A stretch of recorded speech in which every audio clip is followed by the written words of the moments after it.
अस्सलाम वालेकुम एवरीवन। आज का टॉपिक है आईएमएफ के ऊपर।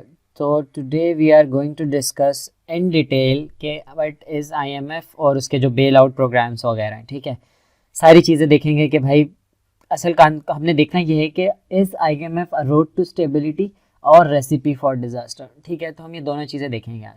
सबसे पहले इंट्रोडक्शन क्या है कि आईएमएफ क्या होता है, कैसे। IMF is basically a lender of last resort. तो जो माने या ना माने, जब भी कंट्री डिफ़ॉल्ट होता है, क्राइसिस आता है, कोई भी आता है, तो मतलब स्टेट मस्ट गो टूवर्ड्स, उसके बाद जो लास्ट रिजॉर्ट बचता है वो आईएमएफ ही बचता है अपने बैलेंस ऑफ पेमेंट क्राइसिस को कंप्लीट करने के लिए, और कहीं जा भी नहीं सकता है। ठीक है, वो वर्ल्ड वॉर 2 के बाद ये बनी थी आईएमएफ। सही है, जैसे हमें पता है बोरो मनी वगैरह बोरो हो सकता है, इसके पूरे टास्क थे।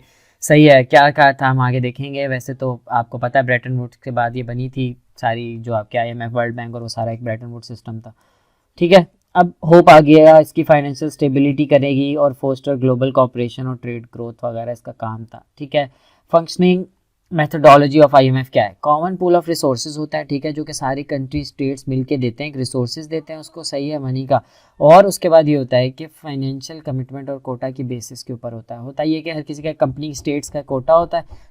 तो इसके 3 फंडामेंटल वेज होते हैं। जो मेथोडोलॉजी है ना इसकी आईएमएफ की, वो ये होती है कि एक तो सर्वेलेंस करना होता है, उसका एडवाइस वगैरह देनी, दूसरा टेक्निकल असिस्टेंस देनी होती है, थर्ड इज़ लैंडिंग, जो वो लोन्स और बेल आउट्स देते हैं एसएपीज के थ्रू या एक्सटेंडेड फंड फैसिलिटी के थ्रू। ठीक है, this is the process. Next is हम देख रहे हैं IMF bailouts as road to stability. हम अब यहाँ आर्गूमेंट्स देंगे कि भाई आईएमएफ के जो बेल आउट्स हैं ना वो रोड टू स्टेबिलिटी की तरफ लेके जाते हैं, स्टेबिलिटी की तरफ लेके जाते हैं।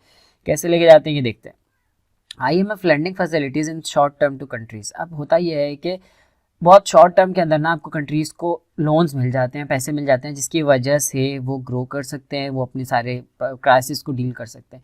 Aims to give countries breathing room to implement SAP, these depend on the country's circumstances. अब होता यह है कि जैसे मैंने बताया ना, ब्रीदिंग रूम मिल जाता है इसकी वजह से, lender of the last resort जो है वो हम आगे देखेंगे।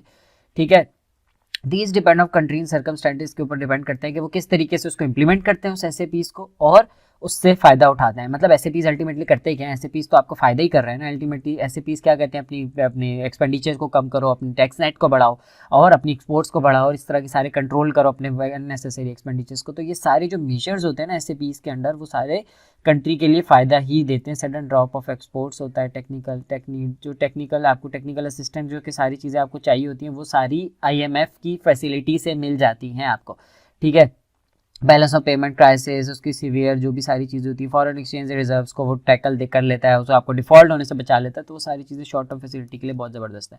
Next is IMF lending can be the last resort when a country is unable to finance. अब कंट्री बिल्कुल लास्ट रिजॉर्ट पे अपने पहुंच गया, डिफॉल्ट के उस पर पहुंच गया, जैसे अभी पाकिस्तान जिस कंडीशन में है, तो Pakistan will get the loan जो उसके एक्सटेंडेड फंड फैसिलिटी आनी है 1.2 बिलियन की, अगर वो आ जाएगी तो पाकिस्तान विल फील लाइक कि भाई हम बच गए हैं डिफॉल्ट होने से और हमें एक रूम मिल गया, तो वो लास्ट रिजॉर्ट मिल गया, उसको डिफॉल्ट से बचा लेता है।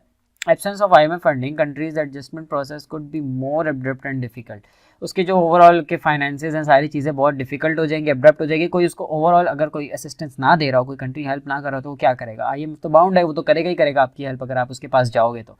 ठीक है, नो फॉर डायरेक्ट इन्वेस्टमेंट, कोई इन्वेस्टर हेल्प नहीं कर रहा, तो आईएमएफ एक आखिरी रास्ता है जो कि आप चले जाओगे तो आपका फ़ायदा, आपको अल्टीमेटली फ़ायदा पहुंचेगा या अल्टीमेटली आपको वो असिस्ट कर लेगा।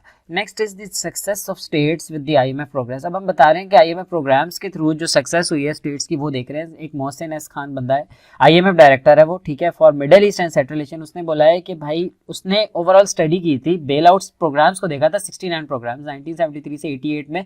उसने ये देखा कि short and long term impacts of IMF programs है ना वो पॉजिटिव आए उसके हिसाब से। ठीक है, करंट अकाउंट जो होता है, बैलेंस ऑफ पेमेंट होती है और इन्फ्लेशन वगैरह को टैकल करने के लिए आईएमएफ के प्रोग्राम्स ज़बरदस्त रहे हैं। ठीक है, उसकी सक्सेस स्टोरीज आपकी आईएमएफ की हैं, मैक्सिको की 1980s में, और इंडिया इन कीनिया 1992 में इंडिया गया था ना, और इंडिया ने उसके बाद अपनी पूरी प्रोग्रेसिव ऐसी चेंज हुई है इंडिया की कि अब ज़ाहिर है पूरी दुनिया चाह रही है कि हम इंडिया की जैसी ग्लोबल मार्केट में आए, इंडिया की कंज्यूमर मार्केट में आने की कोशिश कर रहे हैं लोग, इतनी प्रोग्रेस कर चुकी है। ठीक है, नेक्स्ट आ गया आपकी, अब देखते हैं IMF bailouts as a recipe of destruction. अब तो हम ये समझ आ गया ना प्रोग्रेस किस तरीके से, जब ये 3 चीज़ें हम देख रही हैं, पॉइंट्स आर्गुमेंट्स। अब हम देख रहे हैं रेसिपी ऑफ डिस्ट्रक्शन कैसी है। The economic policies propose in the Washington consensus. अब सीन ये है कि जो इकोनॉमिक पॉलिसीज है ना वाशिंगटन कंसेंसस की, वो इशूज़ हैं उसमें क्या है, in response to the Latin American crisis, जो कि आपकी पूरी वर्ल्ड सिस्टम थ्योरी और वो आपकी वर्ल्ड सिस्टम थ्योरी आ जाती है, इसमें जो डिपेंडेंसी थ्योरी आ जाती है एजी फ्रैंक की और इमोनल वॉलरस्टीन की वर्ल्ड सिस्टम थ्योरी आ जाती है इसके अंदर। तो तब ये सारा जो है ना आपका वॉशिंगटन कंसेंसस, लैटिन अमेरिका ने इस पर क्वेश्चन उठाना शुरू किया था। वो ये था कि भाई स्ट्रक्चरल रिफॉर्म्स की बातें करते हैं वॉशिंगटन कंसेंसस के अंदर। उसके अंदर क्या आ जाता है कि अपने लोअर गवर्नमेंट की बोरिंग्स कम करें, फॉरेन डायरेक्ट को डिस्करेज करते हैं, फॉरेन डायरेक्ट जो आपकी इन्वेस्टमेंट होती है, ठीक है, और फेडरल डेवलपमेंट जो भी आपके प्रोग्रेस होते हैं उसको डिस्करेज करते हैं ये लोग, ठीक है। फिर आ जाता है आपके कट, गवर्नमेंट सब्सिडी को कब कट करने की बातें करते हैं। ऑब्वियसली इसकी वजह से आपके सोशल जो प्रॉब्लम्स क्रिएट होते हैं, सोशल आपकी प्रोग्रेस नहीं हो पाती जो कि वो होते हैं। फिर आपकी टैक्स, कॉर्पोरेट टैक्स को कम करने की बातें करते हैं, उसकी वजह से अल्टीमेटली हम देखते हैं तो एक्सप्लॉयटेशन ज़्यादा होती है। फ्री फ्लोटिंग करते हैं, करेंसी की फ्री फ्लोट करने का कहते हैं, उसकी वजह से और इन्फ्लेशन बढ़ती है। फिर कहते हैं फ्री ट्रेड पॉलिसीज होनी चाहिए, फ्री ट्रेड पॉलिसीज की वजह से सिर्फ मोनोपोलीज आ जाती हैं सामने और आम ट्रेडर बेचारा कुचला जाता है इसमें, ठीक है। फिर आ जाते हैं रिलैक्सिंग रूल्स करें, आपके रिलैक्सिंग रूल्स कर देते हैं, उसकी वजह से क्या होता है फॉरेन डायरेक्ट इन्वेस्टमेंट और कंपटीशन बढ़ता है और आपकी जो इंडस्ट्रियल डोमेस्टिक ट्रेड, डोमेस्टिक जो फैसिलिटीज़ कंपनीज और वो सारी चीज़ होती हैं वो हैम्पर हो जाती है और उसकी वजह से उनको नुकसान होता है। तो ये जो सारा वॉशिंगटन कंसेंसस के अंदर चीज़ें आती है ना, this is equivalent to the destruction basically. तो ये नुकसान देता है, किसके, कंट्री को नुकसान देती है इसकी वाली सारी पॉलिसीज लॉन्ग टर्म के अंदर, ठीक है। तो पहला पॉइंट ये हो गया। दूसरा ये है कि implementation of the structural program reforms irrespective of the nature of the crisis. अब इशू ये है कि ये सबके ऊपर सिमिलर सोल्यूशन इम्पोज करते हैं। तो दिस इज द इशू कि आपका जो थर्ड वर्ल्ड कंट्रीज के अलग प्रॉब्लम्स है, फर्स्ट वर्ल्ड के अलग है, उसमें भी फिर डिस्टिंक्शन है। लेकिन ये क्या करते हैं, एक तरह के रिफॉर्म्स बना देते हैं, स्ट्रक्चरल रिफॉर्म्स, और वही इम्पोज करते हैं सारों के ऊपर, ठीक है, जिसको कहते हैं न्यू डिक्ट्रॉइड नॉन फिजिबल। अब कोई चेंजिंग, मतलब हर किसी को चेंज डायनामिक्स बनाए, और ये सारा SAPs की क्रिटिक की वजह से ही एक्सटेंडेड फंड फैसिलिटी आई, जिसमें थोड़ा सा उन्होंने चेंजिंग किया, हम इसको देखेंगे, ठीक है। 1995 में मैक्सिको में क्या हुआ, IMF ने एक न्यू पॉलिसी दी, बेल आउट पैकेजेस दिया $52 बिलियन का, ठीक है, $52 का बिलियन डॉलर ही होगा। Citizen suffer decline in the per capita income 1994 से 1996 के अंदर उनका जो पर कैपिटा इनकम थी ना वो डिक्लाइन हो गई, और अल्टीमेटली उनको जो टोटल डेप्ट, एक्सटर्नल डेप्ट उनका चला गया ना वो 560 बिलियन तक चला गया, ठीक है। अब इतना उन्होंने पे करना है, लेकिन उन्होंने लिया सिर्फ इतना था 52। तो कहने का मकसद ये है कि इसकी वजह से policies external irrespective nature crisis नहीं देखते और सबको एक तरह का सॉल्यूशन प्रोवाइड कर देते हैं, जो कि गलत रोड है, और उसकी वजह से आपका IMF की जो पॉलिसीज है वो रोड टू डिस्ट्रक्शन बन जाती है। Next argument is failure of bailouts and structural reforms in the Asian financial crisis. अब फेलियर जो हमारे पास रहा है ना वो हम देख रहे हैं, ऊपर हमने सक्सेस देखी थी, अब जाहिर है हमें फेलियर भी देखना है। 1990s में जो है एशियन फाइनेंशियल क्राइसिस आया, Philippine, south Korea, Thailand, Malaysia, Indonesia, अब ये सारी कंट्रीज जो है ना शॉर्ट टर्म लोन्स की तरफ चली गई IMF के। हुआ ये कि 1997 में पेमेंट ऑब्लिगेशंस नॉट मीट, इनकी जो पेमेंट ऑब्लिगेशन थी वो पूरी नहीं हो सकी 1997 तक, मतलब अल्टीमेटली ये एक डिजास्टर है ना। अब हम इसकी एग्जांपल्स दे रहे हैं। साउथ कोरिया का क्या हुआ कि अनएम्प्लॉयमेंट रेशो 3 से लेके 10% तक चला गया, और IMF की जो पॉलिसीज थी वो बिल्कुल सुसाइड की तरफ लेके चली गई, मतलब बहुत उसका डिस्ट्रक्टिव, उसका डेप्री जो भी था सारा इम्प्लीकेशंस थी वो बहुत ड्रास्टिक थी, ठीक है। इंडोनेशिया में ये हुआ कि उसकी जो कंट्री था ना उसको वर्स्ट हिट हुआ, ठीक है, वर्स्ट उसका रिपरकशंस आए, और 11% टू 50 से 60% इन्फ्लेशन चलेगी, इतनी ज़्यादा होगा। और मलेशिया में क्या हुआ कि उसने मतलब मनी, पैसे, ये सारी कंट्रीज़ के अंदर आया ना, एशियन फाइनेंशियल क्राइसिस आया था, इसमें से मलेशिया ने ना वो पैसे उससे नहीं लिए थे IMF के, और कैपिटल कंट्रोल करके अपनी सारी चीज़ों को IMF के प्रोग्राम से बचाया, और अल्टीमेटली उसका रिजल्ट अगर 1997 में देखा जाए तो उसने ग्रो किया था और उसने अपनी इकॉनमी को ग्रो किया। तो अल्टीमेटली हमें यहाँ नज़र आ रहा है कि जो इसकी फाइनेंशियल जो रिफॉर्म्स हैं, जो स्ट्रक्चरल रिफॉर्म्स हैं इसके IMF के, वो रोड टू डिस्ट्रक्शन है। और लास्ट में ये है कि havoc of bailouts and structural reforms in Europe में भी जो डिस्ट्रक्शन और यूरोप में भी जो नुकसान हुआ है वो भी हम यहाँ पे हाईलाइट कर रहे हैं, जिसमें क्या आ गया आपका 2010 के अंदर जो फॉरेन जो क्राइसिस आया था US के अंदर, उसकी वजह से यूरोजोन का पूरा क्राइसिस था। उन्होंने फिर सारों ने एक क्या क्या लिया था, IMF के प्रोग्राम्स लिए थे, ग्रीस, आयरलैंड, पुर्तगाल, स्पेन, साइप्रस, सारे ही तकरीबन कोलैप्स कर गए। और 3 बेल आउट्स वगैरह ग्रीस ने लिए थे 20 बिलियन मेरे ख्याल में यूरो के, 208 यूरो बिलियन के, और अनएम्प्लॉयमेंट उनकी 25.5 तक चली गई, 22.5। तो ओवरऑल ये सारे डिस्ट्रक्शन के एग्जांपल्स हैं कि किस तरीके से हमारे सारे ये IMF की पॉलिसीज खराब हुई। अब पाकिस्तान के अंदर देखते हैं कि IMF bailout as a road to stability in Pakistan, और डिस्ट्रक्शन पाकिस्तान के कॉन्टेक्स्ट में हम देखेंगे। पहले आपने जनरल देखा, आप कॉन्टेक्स्ट देख रहे हैं पाकिस्तान का। A bailout can fill the balance of payment crisis gap. जैसे कि हमने बताया पाकिस्तान का बैलेंस ऑफ पेमेंट का क्राइसिस अभी तक रहता है, शुरू से चल रहा है। तो ये वाला क्राइसिस फिल करने के लिए आईएमएफ का बेल आउट एक बहुत ज़बरदस्त सिचुएशन है, मतलब वो हमें शॉर्ट टर्म के अंदर सेल्वेशन प्रोवाइड कर देता है। Pakistan $6 billion bail out deal हमने 2019 में की थी, जो कि हमारा 13th SAP था, सही है, सिंस 1988। जैसे केसर बंगाली गवर्नमेंट एडवाइजर, उसने ही बोला था कि IMF package means nothing more than some time to fill the balance of payment gap, it's just breathing space. जैसे मैंने बताया ना कि ये सिर्फ ब्रीदिंग स्पेस प्रोवाइड कर देता है, और मतलब थोड़ा सा टाइम मिल जाता है कि हम अपने बैलेंस ऑफ पेमेंट गैप को पूरा करें। बैलेंस ऑफ पेमेंट गैप को हम वैसे ही पाकिस्तान पूरा नहीं कर पाते, ठीक है।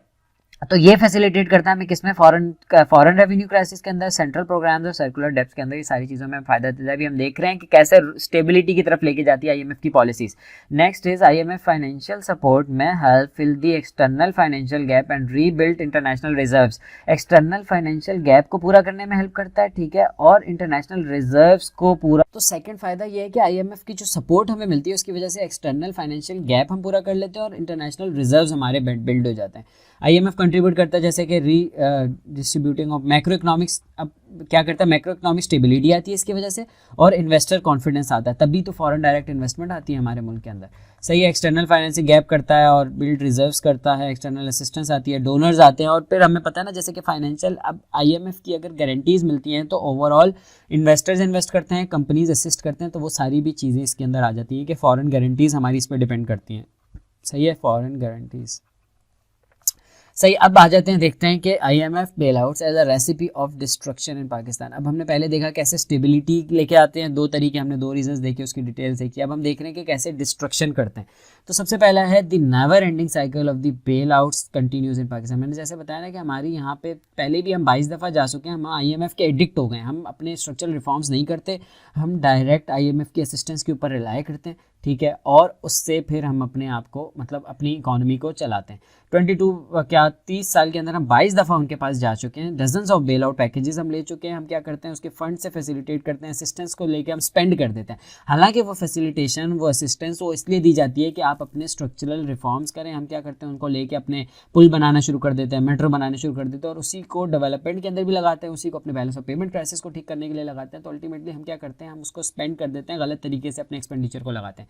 तो पहला ये डिस्ट्रक्शन कैसे हो जाती है कि वो एक साइकिल एंड नहीं हो रहा होता, वो बार बार उसी तरीके से चल रहा होता है, क्योंकि वो लोन्स भी कॉस्टली होते हैं, वो हम पे बैक नहीं कर पा रहे होते, और दोबारा उस डेब्ट साइकिल में हम फंस जाते हैं। Next is IMF program have been undercutting Pakistan productivity and growth. Pakistan की प्रोडक्टिविटी और ग्रोथ को कट कर रहा है, और ऑब्वियसली ये तो क्रिटिक होती है आईएमएफ के ऊपर कि इरोडिंग गवर्नेंस को खराब कर रहा है, स्टेट की कैपेसिटी को कम कर रहा है। कैसे, क्योंकि इसकी वजह से अल्टीमेटली करप्शन बढ़ती है। कैसे होता ये है कि जब ये कहते हैं कि ऐसे पीस से आप अपने विद होल टैक्स बेस को टैक्स बेस बढ़ाने की बात करते हैं तो लोग करप्शन की तरफ चले जाते हैं। जब ये बात करते हैं कि आप अपने एक्सपेंडिचर को कम करें, एक्सपेंडिचर को जब कम करते हैं तो उसकी वजह से सोशल प्रोग्रेस नहीं होती, सोशल, मतलब ये कहना चाह रहे हैं सोशल वेलफेयर प्रोग्राम्स को खत्म करें, अपने पैसे को बचाएं और हमें लोन्स पे बैक करें, लेकिन उसकी वजह से अल्टीमेटली नुकसान होता है। और क्या होता है, पाकिस्तान की प्रोडक्टिविटी और ग्रोथ पे इफेक्ट पड़ती है, आपकी इकोनॉमिक स्लो डाउन होती है।